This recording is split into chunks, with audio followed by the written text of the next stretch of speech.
এই যে গোপালের পুরনো খাট বাদ দিয়ে এই যে নতুন খাট নিয়ে এসছে গোপালের।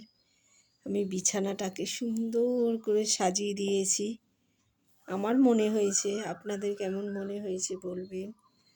এটা গোপাল গায়ে দেবে, এটাকে সুন্দর করে টান টান করে দিয়েছি, বালিশ দিয়েছি।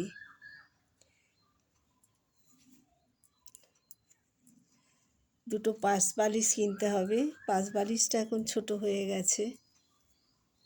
যে মশারিটাকে এখানে রাখলাম।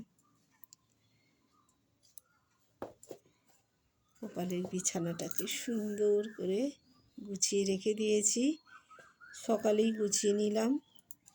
নতুন খাট নিয়ে এসছে গোপালের। এই যে পুরনো খাটটা এই যে বাদ দিলাম। এখন গোপাল সোনাকে চান করাবো, পুজো দেওয়া হয়নি, দেব। আগে খাটটাকে গুছিয়ে নিলাম। কেমন হয়েছে খাটটা সাজানো করবে।